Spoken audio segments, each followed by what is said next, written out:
Hey guys, tonight we're diving into a story that's surprisingly cozy, for a tale about secret murders, disguises, and really terrible plumbing. Picture this.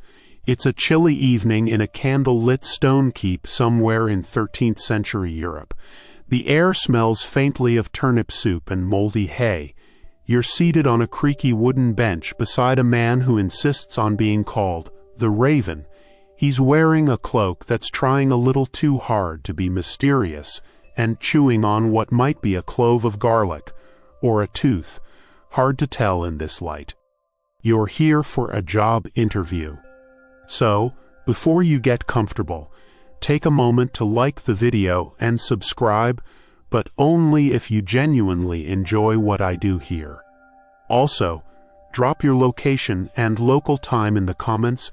I love seeing where and when you're listening. Now dim the lights, maybe turn on a fan for that soft background hum, and let's ease into tonight's journey together. The man stares at you across the table.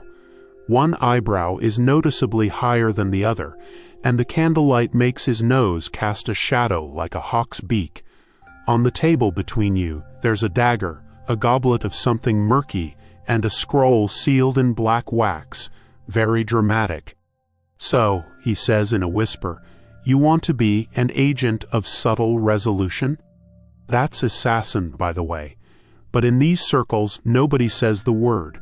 It's always shadow operative, purveyor of silence, or, if they're really full of themselves, the blade of balance. You try not to roll your eyes. The interview proceeds with a series of seemingly random questions. How well do you digest goat's milk?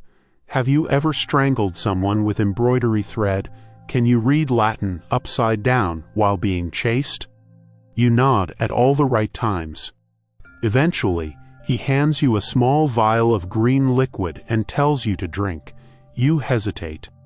It's not poison, he says too quickly. You drink. It tastes like someone boiled a sock in mint tea. Your vision goes a little fuzzy, and for some reason, you now know the exact number of rats under the floorboards. 14. One of them has a limp. Good, he mutters. You're ready for the trial. Next thing you know, you're led down a corridor so narrow your shoulders brush both sides. The torches here are dim, and the stone walls seem to sweat. You reach a small chamber where an elderly woman in armor is polishing a spoon. She doesn't look up. This is Mistress Hilda. She'll test your nerve, says the Raven. Before you can ask what that means, Hilda tosses you a pouch. Inside are 3 small items: a fish hook, a feather, and a hard-boiled quail egg. You've got 3 minutes, she says. Impress me. There's no right answer. That's the point. You fumble through some ridiculous performance involving balancing the egg on the feather while threatening an imaginary enemy with the fish hook. Hilda smirks once, possibly in amusement, possibly indigestion. Later that night, you're taken to a dim hall where other initiates sit cross-legged on straw mats. Everyone's dressed in shades of gray and brown, which you're beginning to understand is a requirement. No color, no names, no scent stronger than boiled cabbage. A guild master reads a list of rules. You're too tired to remember them all, but a few stick out.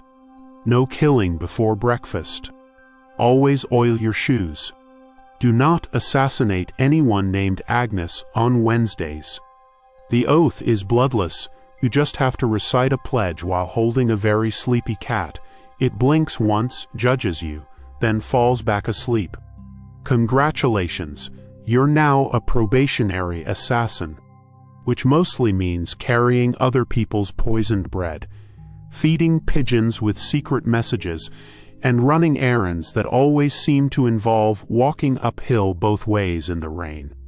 But tonight, as you curl up on a lumpy straw mattress, still wearing your new shadow cowl, it's basically a potato sack with eye holes, you smile.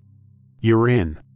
You don't know yet about the goat bladder training, or the trust-building retreat, or the bishop incident. But that's for later. Tonight, you sleep with a dagger under your pillow, a scroll in your boot, and a strangely peaceful sense that life is about to get very, very inconvenient. The next morning starts with a shout, a whistle, and someone throwing a turnip at your head. Welcome to training. You're herded literally because someone's brought actual sheep into the lower courtyard of the guild compound. It's cold, damp, and smells faintly of leather, mildew, and despair. The cobblestones are uneven, slick with moss, and one of your fellow recruits has already slipped twice trying to look heroic while adjusting his hood. Your instructor is a man named Ulrich, who may or may not be wearing the same shirt he died in. He has the build of a retired battering ram, and the temperament of a disappointed tortoise. He does not smile, he does not blink, and he carries at all times a training dagger the size of a shortbread tin. Rule 1, Ulrich growls, never bring a sword to a roof chase, it gets caught on laundry lines. You nod, scribbling that down mentally. Training begins with the basics: daggers, rope climbing, stealth walking, and how to blend in at medieval dinner parties without being asked to serve wine. The first lesson involves stabbing straw dummies that suspiciously resemble certain noble families. You're assigned a dummy labeled Count Edric of Swinesmere, who apparently once outlawed public whistling. You stab him with gusto. Then comes rope work.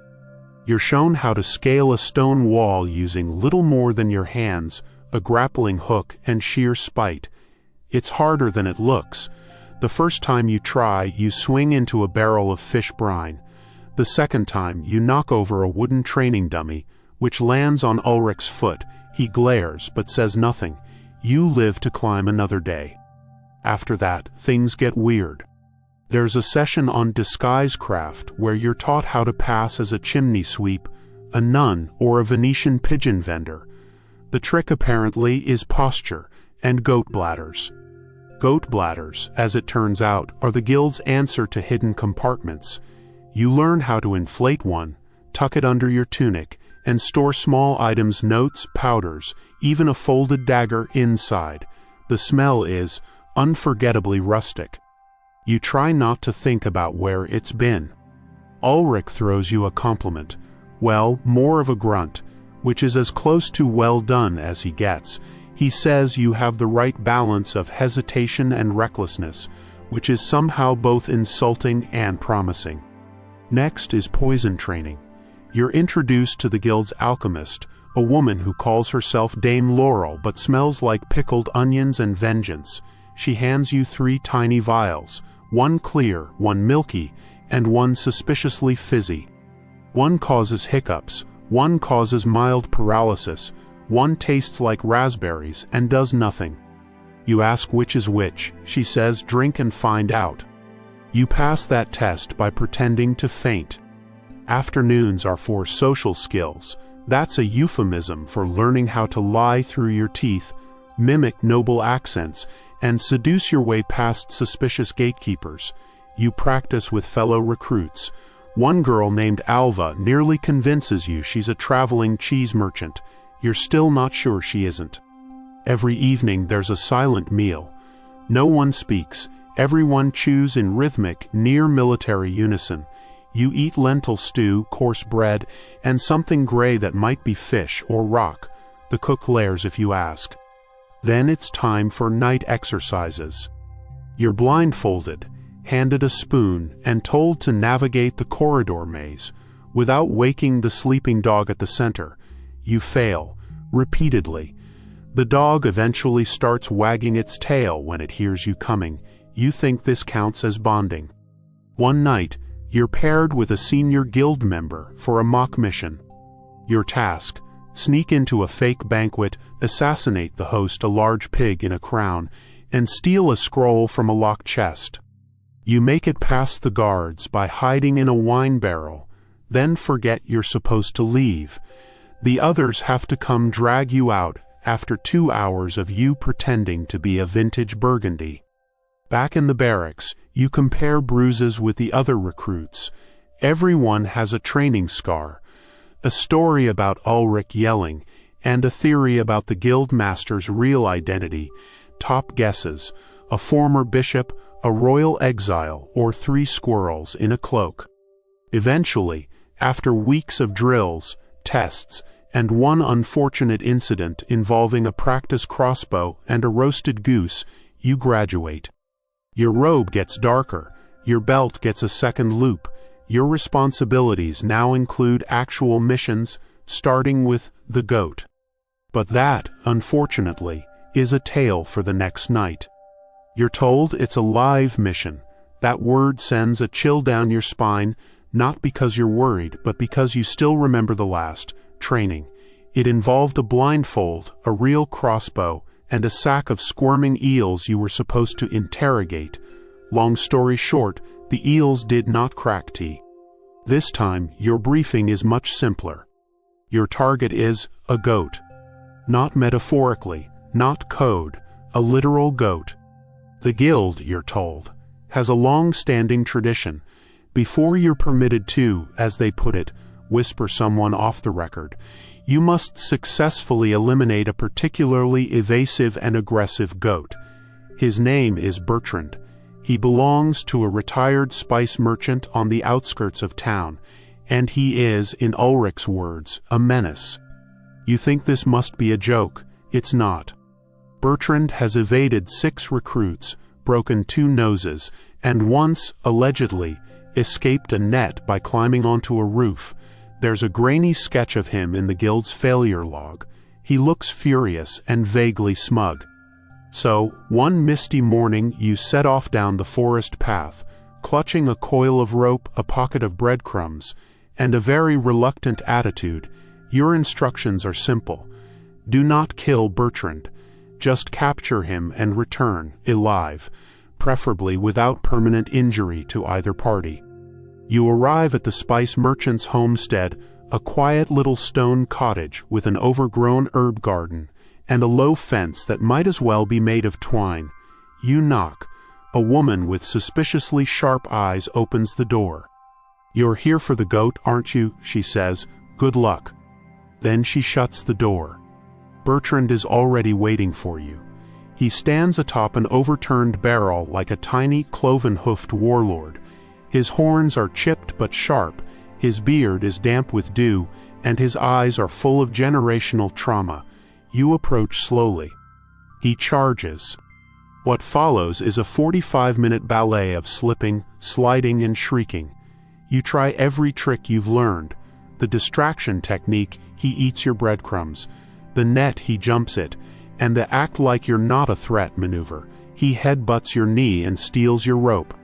At one point, he disappears entirely. You find him 15 minutes later inside the spice shed, standing triumphantly atop a stack of paprika crates. You attempt diplomacy. "Look," you whisper, "this is just a formality. No one's trying to hurt you. We just need a win on the chart, and you're the low-risk option."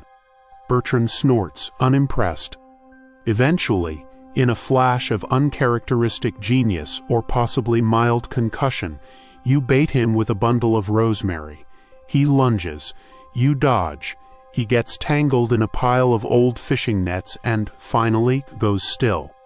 You tie a surprisingly elegant knot and hoist him gently over your shoulder. He smells like rage and wet wool. The walk back is long. Bertrand wiggles. Passers-by stare. A child points and says, "Is that goat dead?" You reply, emotionally, "Yes." Ulrich greets you at the gate. He eyes the bundle on your back, gives a curt nod, and says, "Congratulations, you've bested Bertrand. That goat hates everyone. You're in." You expect applause, or a warm drink. Instead, you're handed a new scroll and told to report to the stables at dawn for your first human-facing assignment. But before you go, Bertrand, now loosely tied to a post and chewing on your sleeve, gives one final headbutt that nearly takes out your hip. You bow begrudgingly. The goat bows back, or maybe just stumbles. That night you lie awake in your straw cot, ankle throbbing, clothes torn, but proud. You faced your first real opponent. He had hooves. The next mission will involve actual people. secret doors, dead drops, possibly kissing, hopefully not kissing anyone named Bertrand. But one thing is certain, it can't possibly be harder than goat capture. Right? You're told your next mission will involve disguise, discretion, and dinner rolls. That's all the briefing you get before being handed a burlap sack containing feathers, dozens of them, mostly gray, a few disturbingly sticky. You peer inside, then look up. Am I supposed to be the pigeon? Ulrich doesn't answer. He just walks away laughing, which is always a bad sign. Turns out the guild has arranged a test infiltration of a noble's feast in the city. A real party, real nobles, real danger. The twist, you're being smuggled in as part of a delivery from a messenger pigeon merchant. Apparently, the Lord of Greymere is obsessed with rare birds and has ordered several crates of them for a post-dinner exhibition. You are crate number 4. The guild handlers pack you in with alarming efficiency. A wooden crate, 4 living pigeons, some seed, and you, dressed in a dull brown tunic with a feathery hood, curled into a fetal position trying to avoid pigeon droppings. The birds seem unimpressed with your presence and occasionally peck your face. One of them tries to steal your ear. You arrive by cart at dusk. From the tiny peephole in your crate, you watch as servants unload each box. The kitchen smells of roast goose, old wine, and clove. You hear laughter, lute music, and at least one noble loudly mispronouncing the word fiefdom. Then it's your turn. The crate is heaved onto a table, pried open, and, "Good Lord, this one's enormous," someone exclaims. You leap out mid-squawk, roll across the stone floor, and tumble under the table with what you hope looks like deliberate acrobatic flair. You land beside a loaf of warm rye bread and a bucket of chilled onions. Excellent. The plan: stay hidden, observe the target, a cousin of some duke, and retrieve a satchel of letters he carries. No blood, no dramatics, in and out. The challenge: nobles eat for hours. There are courses, speeches, an awkward troubadour singing about someone's lost goat. You crouch under that table for 3 hours, trying not to sneeze every time someone drops a crumb near your nose. Eventually, the target rises to give a toast. You peek between booted ankles and catch a glimpse of the satchel. It's slung lazily on his chair. You make your move. A lull in the music. A servant distracts the crowd by dropping a tray of candied turnips. You dart from the table, snag the satchel, and, "Oi, that's not a pigeon," someone yells. Chaos erupts. You bolt through the hall, feathers flying behind you like some unholy parade. A child throws a carrot. Someone hurls a goblet. A hound joins the chase, barking with unearned enthusiasm. You slip into the kitchen. Too many doors, wrong door. You crash into a pantry and land in a pile of flour sacks. Now you really look like a pigeon, white-dusted, wide-eyed, and furious. You fake a limp and hobble out the side door just as the hound nose slams into a pot of soup. By the time you reach the drop point behind the livery stable, you're breathless, sweaty, and smell vaguely of basil. Ulrich waits in the shadows. He takes the satchel, opens it, and pulls out a string of letters. His brows rise slightly, gild praise of the highest order. Then he hands you a small parchment. "Your next mission," he says. You squint. It reads, "Tomorrow, Market Square, follow the man with the yellow lute." You nod, tuck it away, and glance over your shoulder. Somewhere in the city, feathers are still drifting down from the rooftops. One lands in your hair. You leave it there. Because honestly, you've earned your plumage. The man with the yellow lute is late. You've been sitting in the market square for 2 hours, disguised as a bored apprentice cobbler. Your fake mustache itches. Your boots, borrowed from someone with 3 extra toes, don't fit, and a goose keeps staring at you like it knows something. The square bustles around you. Merchants shout about dates, spices, and dubious miracle tonics. A boy runs past carrying a chicken. Somewhere, a lute strums softly, but it's the wrong color. That one's beige. You wait. Then, finally, he appears. The lute is unmistakably yellow, like sun-dyed hay or an ill-advised omelet. Its owner is tall, wears too many layers, and walks like someone who has never been chased by geese but should be. You rise and follow at a safe distance, ducking behind bread carts and pretending to admire embroidery. You're supposed to shadow him to his destination. No contact, no interference. But within 5 minutes, 2 things go wrong. First, he changes direction, repeatedly. It's like watching a medieval conga line led by a drunken moth. He visits 3 taverns, circles a fountain twice, and buys a single fig. Just one, not to eat. He pockets it. Second, it starts to rain. Not a soft drizzle, but a slap you sideways, drench your cloak kind of storm. People flee for cover. The market square becomes a slippery obstacle course of mud, terrified ducks, and annoyed matrons. Your lute man, he walks faster. You lose him for 20 seconds near a fishmonger. Panic surges. Then you spot the lute again, inside a small apothecary at the edge of the square. You duck in just in time to hear him say, "And make sure it's untraceable. The bishop can't know."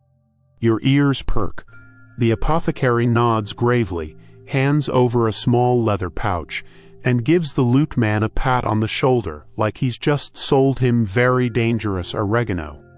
Your contact leaves, and now it's your turn to do the scariest thing a medieval assassin can do: improvise. You approach the apothecary slowly. He looks up, back again, he says. You freeze. Then nod confidently, yes, for the other pouch. He narrows his eyes. The stronger one? You gulp, exactly. He disappears behind a curtain, rummages loudly, mutters something about goat kidneys, and returns with a tiny bottle sealed with wax. The label reads simply, "For sudden uncles." You take it, you don't ask. You exit with as much dignity as someone soaking wet and carrying a bottle of emergency poison can muster. The lute man is nowhere to be seen, but Ulrich appears behind you like a damp ghost and says, "You passed." You blink. What? That wasn't a target. It was a test. We wanted to see how you handle unpredictability. You stare at the bottle. And this? Smelling salts, for goats, mostly ceremonial. You've just spent 4 hours chasing a man through mud for ceremonial goat salts. You're soaked, starving, and your mustache has migrated to your left cheek. Ulrich hands you a fig. Good work. You bite it. It's underwhelming. That night, you sit by the fire back at the guild, drying your boots and wondering if life might have been simpler as a real cobbler. Then someone mentions your name in the same sentence as next candidate for coastal infiltration. You sigh. At least there probably won't be goats. The briefing is delivered in absolute silence, standard guild protocol, when the mission involves someone who sleeps with a crossbow. Your target is Lord Alon of Thistlemarsh, a minor noble with major trust issues. The man's personal motto is, "Trust no one, especially not your bed." He's survived 6 poisoning attempts, 3 ambushes, and a mysterious incident involving a scorpion pie. Now he sleeps in full armor, with a tripwire at the foot of his mattress, and a goose trained to honk at the slightest movement. Your assignment: retrieve a ledger from under his pillow. Simple. Your disguise this time is novel. You're posing as a wandering herbalist sent to treat Lord Alon's moist lung, a fictional but very dignified-sounding condition that has apparently been circulating among the nobility. You arrive at his estate with a basket of dried moss, 2 licorice roots, and a jar of something that might be honey or might be tree sap. You're not entirely sure. The guards stop you, of course, but you've memorized your script and the forged letter from Baroness de Weedle. Praising your ability to cure coughs in exactly 4 sneezes helps. You're led into the manor. The ceilings are low, the curtains moth-eaten, and the walls decorated with portraits of Alon's ancestors, all of whom seem to be either asleep or suspiciously pointing at things. Lord Alon greets you in his solar. He's wearing a chainmail nightshirt and a helmet. His mustache is aggressive. He eyes you like he's already planning your execution. "You here to fix the lungs?" he asks. You nod politely and rebalance the humors. He grunts, "I hate humors." The treatment session begins. You smear licorice paste on his temples while humming a made-up melody. He grumbles. You light a small incense cone and wave it under his nose. He sneezes. 3 more and you're cured, you say confidently. Eventually, Alon begins to relax. He even dozes off slightly, still upright, still armored, still holding a hand crossbow loosely on his lap. You need that nap to deepen. You drop a pinch of sleeping powder into his tea, just a dash, enough to dull, not to drug. 15 minutes later, he slumps over. You check for the goose. The goose is asleep too, curled in a basket. You tiptoe past it like you're crossing a minefield of feathers and beak. Into the bedroom you go. It's disconcerting. Everything is symmetrical. The pillows are aligned. The fireplace is unlit but spotless. There's a diagram above the bed showing optimal sleeping positions for combat readiness. You locate the ledger under the pillow. It's bound in black leather, warm from proximity to Lord Alon's paranoid skull. You tuck it into your herbalist pouch and turn to leave. And that's when the tripwire catches your ankle. Thunk. The crossbow above the mantel snaps forward. You flatten yourself instantly. The bolt slams into a suit of armor on the wall. It crashes to the floor with a spectacular clang. Alon stirs. The goose honks. You leap out the window. It's not very high, but you land in a compost heap with an indignity that echoes through your bones. Moments later, you're hobbling down the garden path, covered in lettuce remnants, and whispering curses in 4 dialects. Back at the guild, Ulrich opens the ledger, nods once, then looks at your disheveled state. "Heard you met the goose." You sigh. He's got good instincts. Ulrich claps you on the shoulder. "Next time, aim for the cat." There was a cat. You make a note. Every manor has secrets. Some sleep in armor, some hiss from the shadows, and some, unfortunately, honk. The next assignment is supposed to be easy. All you have to do is poison someone's wine. Which sounds straightforward, until you meet the guild's poison supplier, a man named Oswin who smells like boiled vinegar and regret. His workshop is in the basement of an abandoned monastery, and everything inside is slightly damp. The shelves are lined with bottles, powders, and in-labeled jars filled with unidentifiable floating things. Oswin welcomes you with a smile that reveals too many teeth and says, "I've got just the thing. Slow-acting, subtle, and ethically ambiguous." He presents a tiny vial of translucent green liquid. "What does it do?" you ask. Oswin's eyes gleam. "Induces mild stomach discomfort. Onset, 2 to 3 weeks. Works best if the target is already emotionally fragile." You blink. "That's it." He nods. It's more of a suggestion than a sentence. You leave with the vial, and the sinking feeling that you're about to inconvenience someone very gently. Your target is Sir Hildebrand of Alderwith, a pompous, overly perfumed knight who writes bad poetry and cheats at chess. He also holds court over a local council that's been mysteriously reversing anti-corruption rulings. The mission plan is to attend a banquet where he's the guest of honor. Disguise, wine steward, tools, poisoned wine, charming smile, and a deep understanding of vintage etiquette. You're given a borrowed tunic and a crash course in noble drinking habits. Never pour from the left, never hand them the goblet directly, always bow at a 47-degree angle. At the feast, the hall is a chaos of roast boar, lute music, and thick conversation. Sir Hildebrand sits at the head table, laughing too loudly and gesturing with a turkey leg. You wait for your moment. Finally, as he finishes bragging about the size of his moat, he signals for more wine. You approach with the poisoned decanter, heart pounding, palms sweaty. You pour with precision, perfect angle, no splash. He takes a sip, and immediately sneezes once, loudly. Then frowns. This tastes like oregano? You nod solemnly, a hint of southern spice, my lord. He shrugs and drains the glass. Success. Well, sort of. The next morning, you trail him standard guild protocol to confirm the outcome. You watch as he visits a tailor, buys 3 more hats than anyone needs, and loudly berates a dog. No discomfort, no subtle symptoms, just a lot of unpleasant personality. You report back.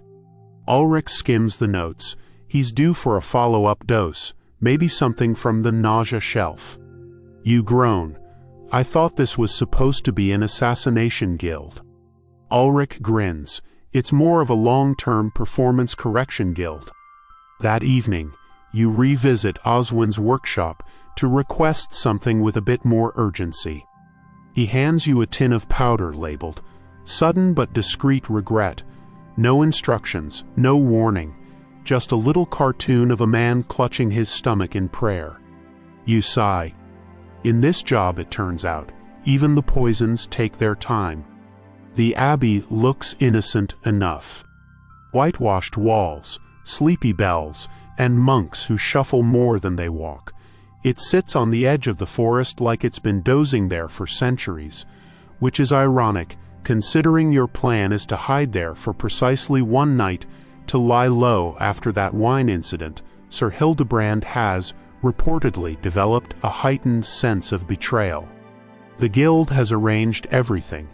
You're to pose as Brother Cedric, a visiting scribe with a mild vow of silence and a large interest in calligraphy. You're handed a brown robe, a fake tonsure painfully applied, and a wax tablet with pre-written monastic phrases like, "Indeed, the Psalms are most illuminating." It should be simple. It is not.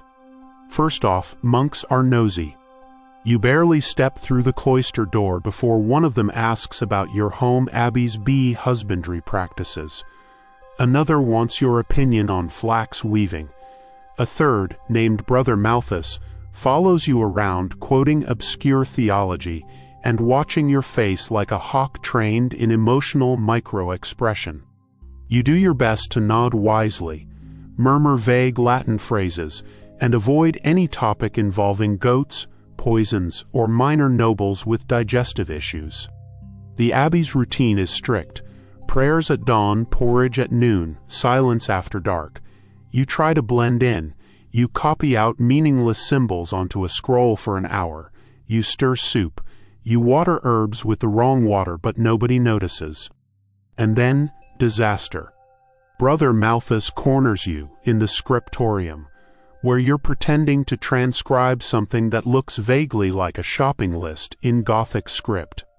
"I noticed," he says, "that your quill grip is distinctly mercantile." You freeze. "Ah, arthritis," you mumble. He narrows his eyes, and your tonsure is glued. You try to laugh it off. It's a new treatment for lice. He leans in. "Who sent you?" You blink. And then, divine intervention. A bell rings, loud, urgent. The other monks begin murmuring. Something's wrong in the wine cellar. A broken lock, a missing barrel. Someone has stolen the sacred blackberry cordial. Perfect. While the abbey descends into fermented chaos, you slip away through the kitchen and into the herb garden. You leap the low wall and vanish into the night with the speed of someone who has just barely dodged a theological interrogation. Back at the guild, Ulrich is unimpressed. You lasted 18 hours, The last one lasted 22. You scowl, they grill you about flax. Ulrich shrugs, monks are like onions, layered and judgmental. You ask if the mission was a failure. Technically no, he replies. You weren't there to gather intel, just to not get caught. Moderate success. You go to your cot, exhausted, and still reeking faintly of incense. The robe itches, the fake tonsure is peeling, and you've somehow managed to pick up a devotional hymn stuck in your head. But you survive the Abbey test, barely. And more importantly, no one asked you to actually sing. There's something no one tells you about being an assassin. The paperwork is brutal. After every mission, goat-related, banquet-based, or otherwise, you're required to submit a post-action reflection report. These are to be written in triplicate, sealed with wax, signed under candlelight, and filed in a room guarded by an old woman named Enid, who knits and knows when you're lying. You enter the Guild's Bureau of Internal Documentation, GBID, for the first time on a rainy morning, still damp from your Abbey escape. The building is squat, stone, and somehow colder on the inside. Everything smells faintly of dust, boiled ink, and regret. Enid greets you with a look that says, "Don't even think about smudging that form." She hands you 3 parchments. The standard incident log, the alleged outcome certification, the emotional reconciliation statement. The third one includes a box labeled, "Did the mission cause any lingering feelings of melancholy or unmet expectations?" You circle, "Possibly." Once you're done, Enid inspects your handwriting. She frowns at your penmanship. "Too enthusiastic," she mutters. Then she points to the wax seal box. You open it to find no fewer than 20 different guild seals. The dagger, the raven, the quiet spoon, the unblinking eye, the goat, of course, and something labeled simply Other. You ask which one to use. She says, "Pick the one that matches the emotional tone of the mission." You stare, then press the goat. Next comes the testimony requirement. You must locate a guild witness, anyone who can confirm you didn't say, sleep through the mission or fake the whole thing with theatrical puppetry. Unfortunately, most of your fellow assassins are either gone, asleep, or pretending not to know you after the pigeon fiasco. You end up recruiting a trainee named Tobias, who vaguely remembers you climbing out of a compost heap last week. Good enough. Finally, Enid points to a large book titled Operations Ledger Volume 13. You're expected to enter your mission code and status by hand in a ledger thicker than a trebuchet manual. As you inscribe, Target Lord Alon, status Goose Encounter, outcome retrieved ledger barely, Enid squints. You wrote barely, not an official term. You lean in. Have you met that goose? She pauses, then nods. Before you leave, she hands you a receipt that reads, Mission log processed, clerical approval pending. You ask how long approval takes. She replies, anywhere between 5 minutes and 3 winters. As you step back out into the rain, you realize something slightly horrifying. Assassinating nobles is arguably less stressful than filling out Guild Form 2B in triplicate with Enid breathing down your neck. You make a vow, silently and solemnly, as lightning cracks in the distance, never mess up a mission again. Not because of pride, but because you never want to face Enid's filing cabinet of doom twice in 1 week. You did everything right. You followed the chain of command, submitted the reports, used the proper seal, goat, and even remembered to file your emotional reconciliation statement under the correct subcategory, lingering regret minor, and for your diligence, your reward is payment. Well, sort of. You show up at the guild's finance alcove, cold little corridor lined with ledgers and guarded by a man named Thistle who wears socks on his hands, For balance, he greets you with a grunt and gestures to the disbursement crate. You lift the lid. Inside are 6 turnips, a half bag of barley, and a note that reads, "Monetary disbursement delayed due to unstable fiscal tides. Please accept this edible substitute. Yours in shadows, Guild Finance." You stare. "Where's the coin?" you ask Thistle. He shrugs. "Baroness de Weedle paid in turnips this quarter, said they're blessed." "Blessed with what?" He sniffs one, "Possibly mildew." You take the crate. You are now a trained agent of quiet demise, being compensated in root vegetables. You trudge back to the barracks, turnip crate in hand, where you find several other assassins already divvying up their earnings. One of them, Cormac, has managed to trade his rutabaga haul for a decent pair of boots. Another is boiling beets to dye her cloak. You, ever practical, attempt to pawn your turnips at the nearby market. It does not go well. The vegetable seller snorts. "These are Guild turnips. Everyone knows they taste like sadness." You try to cook one, it explodes. The next morning you receive a new assignment, simple message delivery. No knives, no disguises. Just walk to a mill house, drop off a scroll, and nod meaningfully at a man with a large belt buckle. You do this flawlessly. Upon returning, Thistle hands you a small purse, coins, actual silver. You gasp. Then he takes the purse back, removes 4 coins, and says, "Deductions, cloak rental, scroll folding fee, and administrative twine costs." You're left with 3. You buy a bowl of soup. It's mostly broth. You begin to suspect that the true challenge of being an assassin isn't avoiding detection, climbing rooftops, or disarming a goose, it's budgeting. Back in your cot that night, you whisper a soft threat to your last surviving turnip. You better ferment into something useful. It doesn't respond, but somehow you think it heard you. You never thought you'd get injured by a chicken. Technically, it wasn't the chicken that caused it, it was the crossbow you were carrying while fleeing the chicken. But still, it's embarrassing. Here's what happened.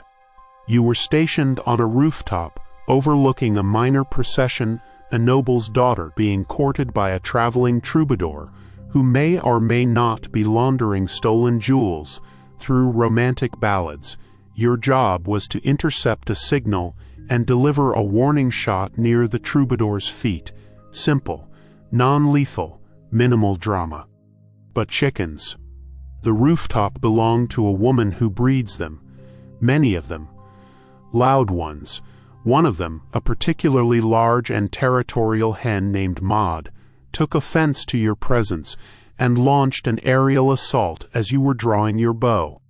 In the panic, you misfired. The bolt didn't even leave the roof. Instead, it ricocheted off a chimney, bounced off a weather vane, and somehow embedded itself in your own thigh. Cue screaming, mostly yours.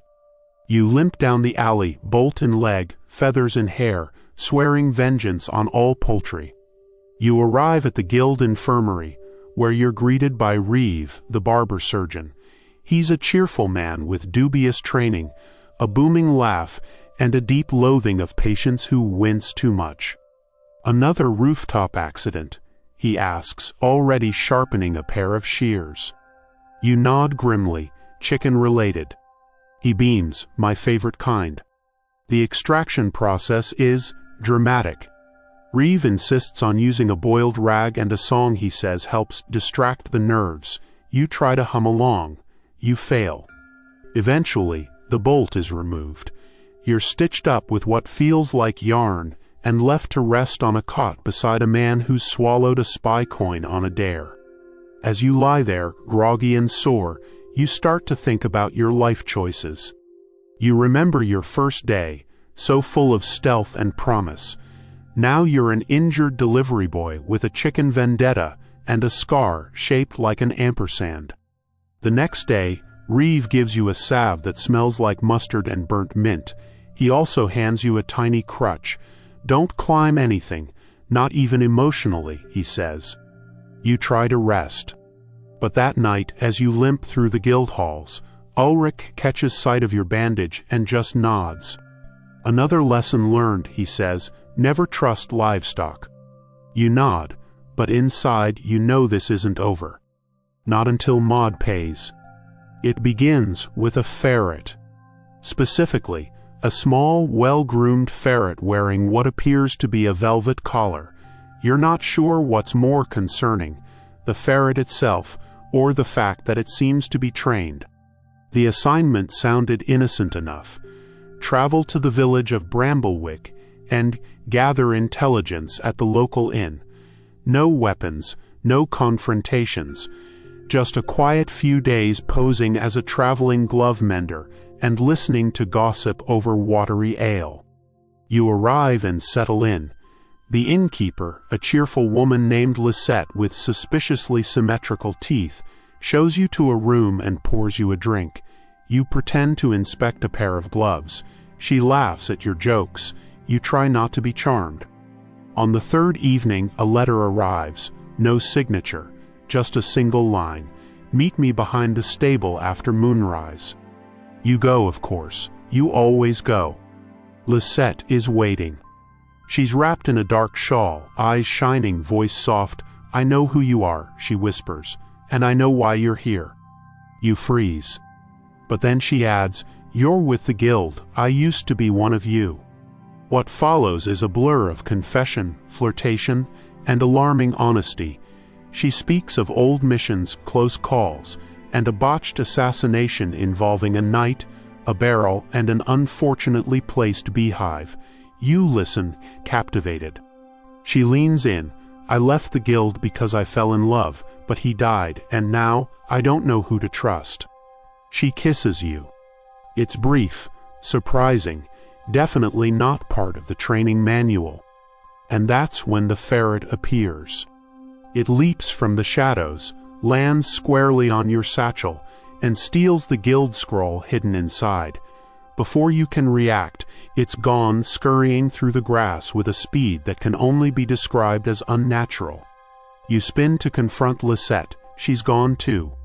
You stand alone in the moonlight, scrollless, breathless, ferret bamboozled. The next morning, you return to the guild, humiliated. Ulrich doesn't even ask. He just hands you a scroll titled, When Romance Goes Rogue, Avoiding Emotional Entanglement in Espionage. You spend the next week on stables duty, shoveling things no one should ever have to shovel. But you learn something important. Never trust a kiss that comes with exposition. Always check your satchel for ferrets. And if someone says, I used to be one of you, run. You are awakened at dawn by a summons. Not the usual knock and scroll routine. This time, it's a live messenger, breathless, holding a burlap sack and muttering something about team synergy. The guild apparently has decided it's time for trust building. You groan. You know what's coming. Every few months, the higher-ups declare that morale needs bolstering, cooperation needs fostering, and emotional camaraderie needs rekindling. What this actually means is 3 days in the forest with people who are good at hiding bodies but bad at sharing tents. You and 12 other reluctant assassins are herded into a clearing where Ulrich and a woman named Mistress Ellen, who once garroted a pirate with a violin string, greet you with terrifying cheer. Welcome, she says, to the Trust Forge. Someone audibly groans. Day 1 begins with a partner navigation exercise. You're blindfolded.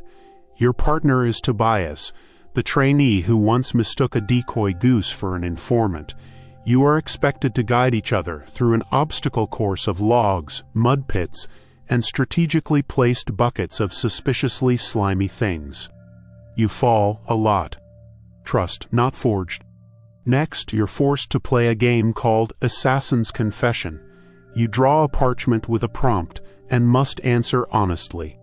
Your prompt: describe a time you sabotaged a fellow guild member. You pause, then mutter, "There was a pigeon-related incident. I don't want to talk about it." Mistress Ellen nods, brave.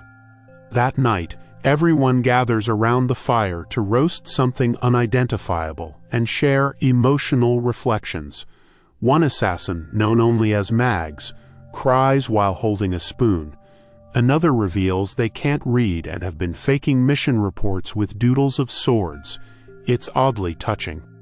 Then someone suggests charades. Big mistake.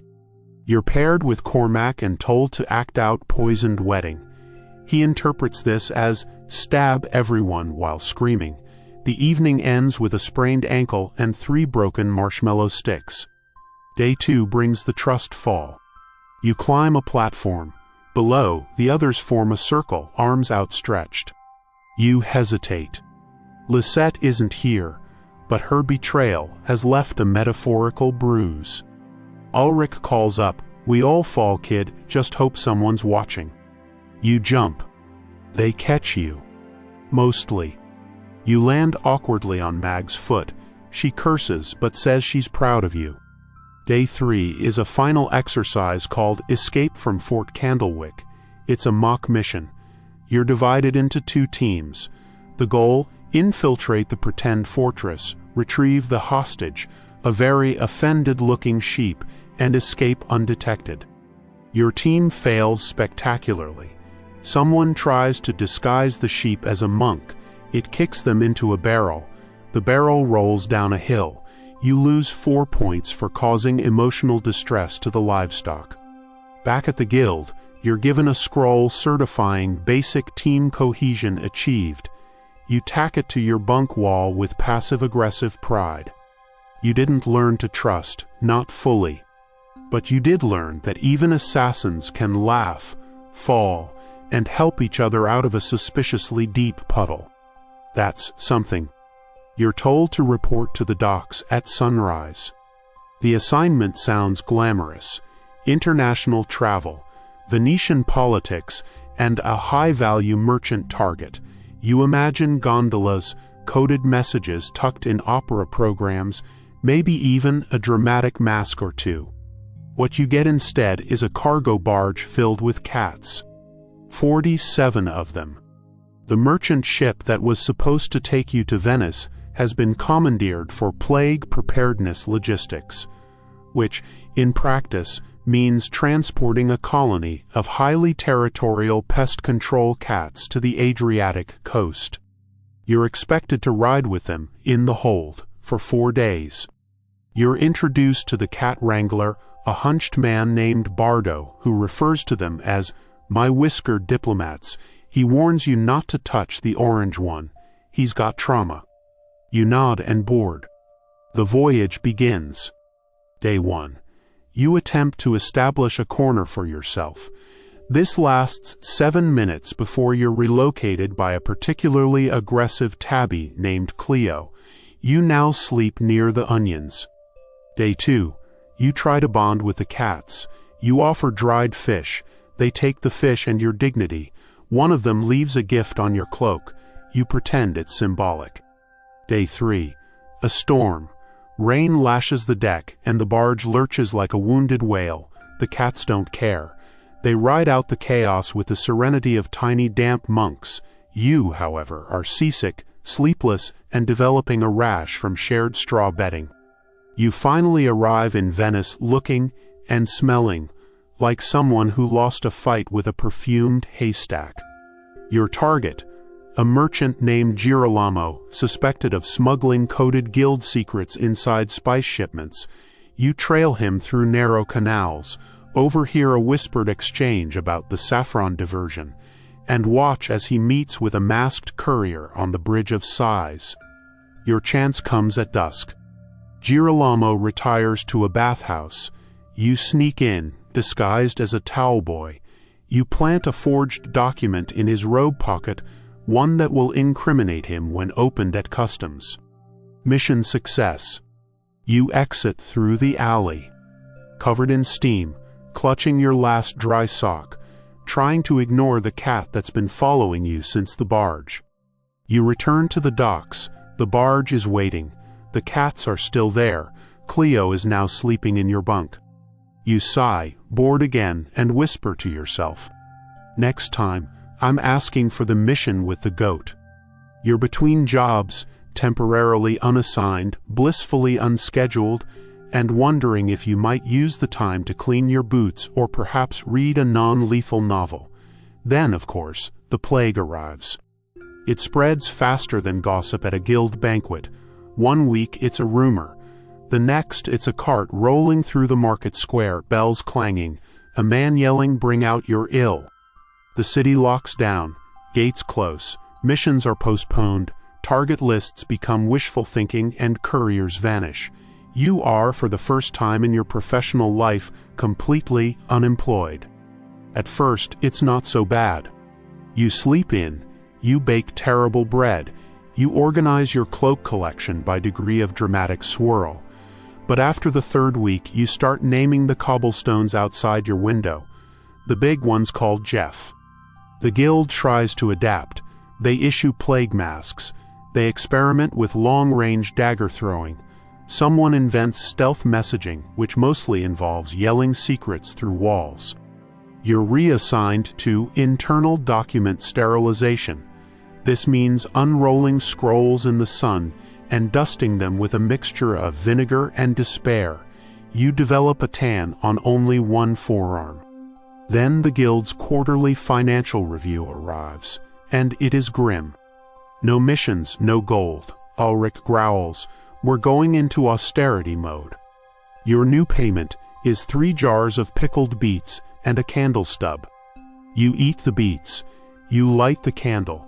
You stare at the wall and consider whether assassins can pivot into interpretive dance. One night a whisper arrives, a literal whisper, delivered by a masked page who opens your door just enough to hiss, "There's still work, quiet work." You follow him to a cellar below the old brewery. A half-dozen guild members sit at a long table. Each is stitching tiny pouches and bottling odd-smelling powders. "Plague projects," says Ellen. "Messages, ingredients, we make people believe in hope." You spend 2 weeks sewing sachets of lavender and mint. You attach fake love letters. You distribute them in alleyways where the ill can find them. It's not murder, but it's oddly satisfying. One evening, as you're tucking a sachet behind a baker's cart, a small girl approaches you and says, "The letter said I'm brave." You nod, you are. She hugs your leg. You nearly cry. Later, back at the guild, someone puts a new label on the mission board, Emotional Subterfuge Division. You're now part of it. No blades, just whispers and warmth, for now. You never expected to help people by not killing anyone. And honestly, it might be your most successful mission yet. It's a simple job: eliminate Bishop Telfram, a man rumored to be laundering relics and hosting secret card games involving relic-themed cheating tokens. You're told the bishop is attending a quiet retreat at a country abbey, and that he's fond of long walks, elaborate prayers, and strong wine. The perfect target, solitary, predictable, and not heavily guarded. You arrive at dusk, disguised once again as a visiting scribe, a fallback identity that now has a disturbingly detailed backstory, including a fake uncle and a Latin dissertation on spoon theology. You scope out the grounds, confirm his routine, observe him from afar. He prays, walks, sneezes frequently, and travels with an extremely loud dog named Hadrick. You time everything perfectly. Then, under cover of night, you make your move. You slip into his quarters while he's out at evening vespers. You lace his wine with a carefully measured dose of regretful resignation, a poison that mimics a heart flutter brought on by stress and excessive hymn singing. Then you wait. Except it's not him. In the morning, the abbey bell tolls. "The bishop is dead," someone cries. But not Bishop Telfram. No, you've poisoned Bishop Tormund, a visiting dignitary, who happened to borrow Telfram's room that evening because his own had a draft. The dog mourns loudly. You panic. Back at the guild, Ulrich is silent for a full minute before speaking. You killed the wrong bishop. You nod. In my defense, he was in the right robe. Ulrich exhales slowly. Do you know how many bishops we have to keep track of? They multiply, like monastic fungi. You spend the next week writing apology letters, not to the abbey, but to the guild's Department of Ecclesiastical Relations, which is now facing a diplomatic headache involving relic donations, funeral logistics, and a choir of suspicious monks. You're suspended, not fired, just benched. For penance, you're put on squirrel duty. Literally. The guild uses trained squirrels for certain remote deliveries too small to be intercepted, too fast to question. You now feed them, brush them, and help name them. One of them bites you. You name him Bishop. Eventually, the fuss dies down. Bishop Telfram survives and later resigns for personal reasons, which is guild code for he got the message anyway. You return to duty with one note on your record. Avoid assignments with duplicate titles.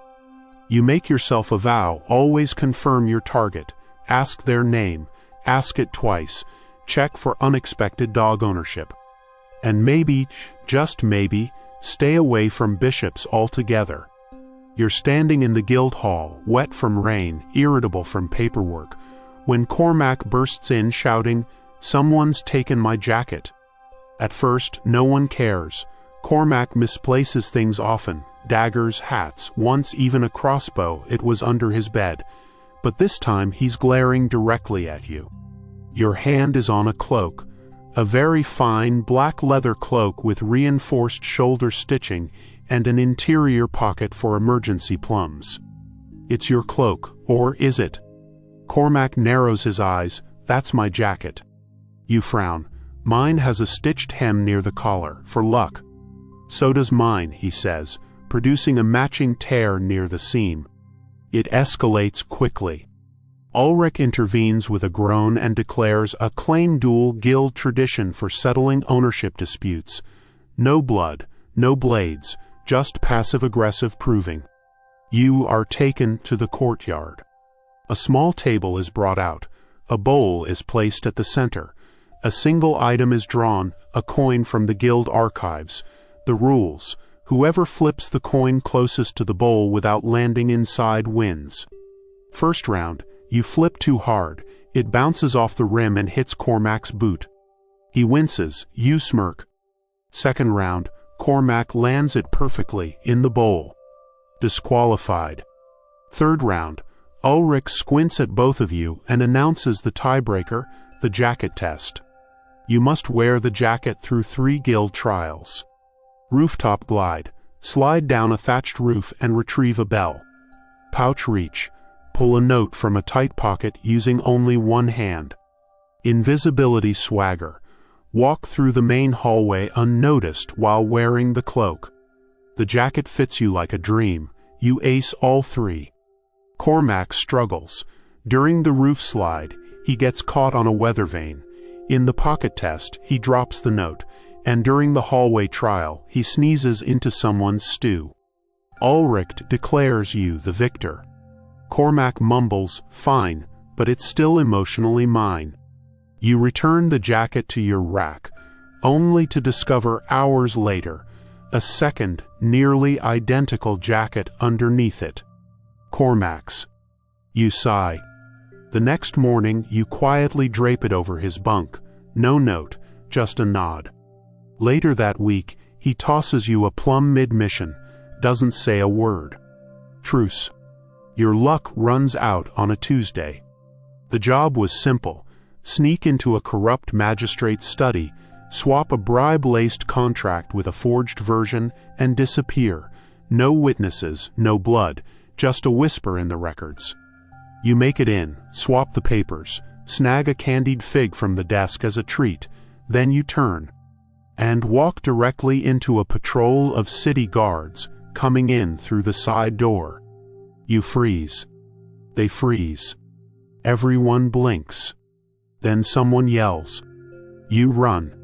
What follows is a blur of alleys, crates, stolen cloaks, one overturned cabbage cart, and a brief but meaningful eye contact with a milkmaid who may or may not have winked.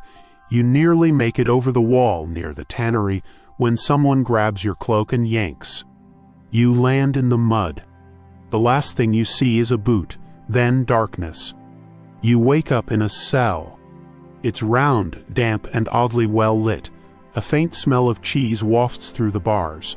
Across from you, a man in a velvet hat is humming madrigals and carving a small boat from bread. You groan. Welcome, he says, to the Honeywell Keep. I'm Bernard. You're in the kingdom's least secure prison, notorious for housing scribes, minor forgers, and that one guy who tried to tax the moon. You're given water, stale bread, and a cot that's mostly splinters. The guards don't ask questions. They assume you're a petty thief. You lean into it. Over the next few days, you become something of a celebrity. You fix a warden's shoe, organize a spoon-sharing system, invent a guessing game involving pebbles and ceiling drips. Prisoners start calling you boss. It's not bad. But escape is still necessary.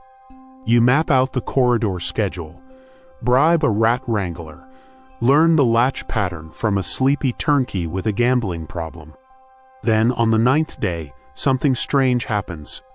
You hum a tune one Bernard taught you, and it echoes perfectly, clean, bright, like the inside of a cathedral. You realize the cell's acoustics are flawless.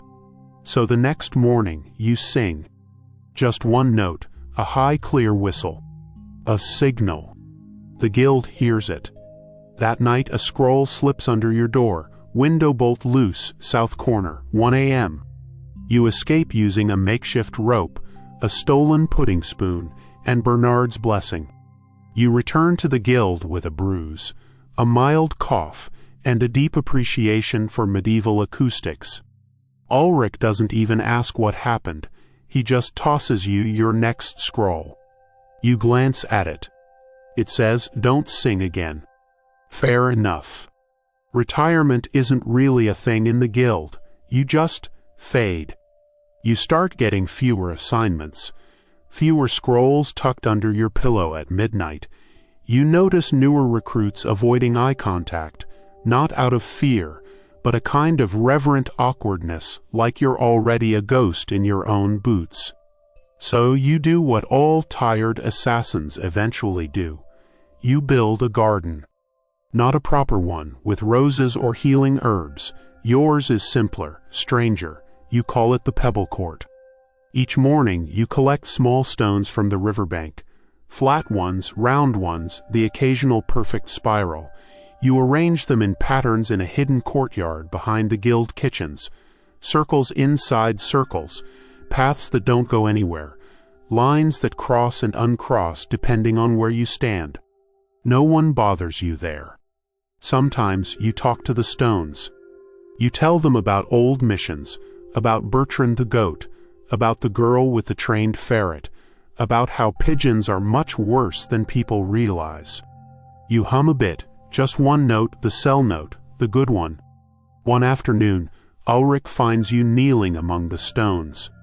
He stands quietly for a while, watching you move a particularly satisfying flat one into place. "Making a message?" he asks. You shrug, just rearranging regrets. He nods, understanding more than he lets on. Then he leaves a scroll on the bench and walks away. You don't open it right away. You place one last pebble round, speckled, looks like a quail egg, and step back. The garden is starting to look like something. That evening, you sit under the archway and open the scroll. Inside is a single sentence, "You're not forgotten." No mission, no names, just that. The wind shifts, one of the pebbles rolls slightly. You don't stop it. You watch it tumble, then rest. Like something settling into place. The knock is soft, almost polite. You don't answer immediately. You're in your courtyard, brushing dust off a spiral of pebbles shaped like a rook's feather. The sun is low, amber light catching in the worn edges of stone. A perfect evening. The knock comes again. This time there's a sound too, clink. You stand, stretch, and limp slightly toward the door. When you open it, there's no one there. Just a single coin, familiar, weighted, gild-minted. And a note tucked under it. One last whisper, midnight, Northern Bell Tower. You stare at it for a long time. You could ignore it, stay here, let the next generation sharpen their blades and flirt their way into back rooms. You've done enough, survived enough. But the note feels different, like a pull or a pulse or a joke only you understand. So at midnight you go. The bell tower is old, mostly pigeons and moss. The steps creak in the cold. You reach the top and find a figure already waiting, hooded, still, backlit by the moon. They say nothing. They just hand you a small satchel and vanish into the night like they were never there. Inside the bag, a map, a new identity scroll, and a cloak that smells like rain and unfinished business. You smile. Because, of course, it isn't over. You return to your room, pack lightly, and leave one thing behind, the pebble garden, untouched, complete. At the gate, you pause. The sky is deep navy now. Fireflies drift across the grass like lazy embers. Somewhere, a goose honks in the distance. You step out. No more disguises, no more goats, just you and the road, and one last whisper. Because it sucked to be a medieval assassin. But somehow, you miss it already. You walk through the forest, each footstep softened by moss and moonlight. The path curves gently between old trees, their branches cradling the night sky. Somewhere behind you, the guild fades into memory, the clink of coin, the rustle of cloaks, the low murmur of secrets traded like honey. It's quiet now. You pass a stream, slow and glassy, and pause to wash your hands. The water is cool, steady. You listen to it a while, just the sound of it winding over stone. Above, an owl calls once, then silence again. You walk on. There's no urgency, no chase, no shadow slipping along a rooftop. Just you and the rhythm of breath, and the weight of a satchel that carries no weapons, only a single letter, a plum, and a map with one edge burned. Eventually, you reach a hill. You sit. Below, the world stretches out in velvet layers. Hills roll like folded cloth, villages flicker with candlelight, and overhead the stars blink in sleepy constellations. You close your eyes. Let the breeze move past your ears. Let your body settle. You were never just an assassin. You were a story told in feathers and footsteps. And now that story rests. You lie back. Let go. Let the road carry on without you, for tonight at least.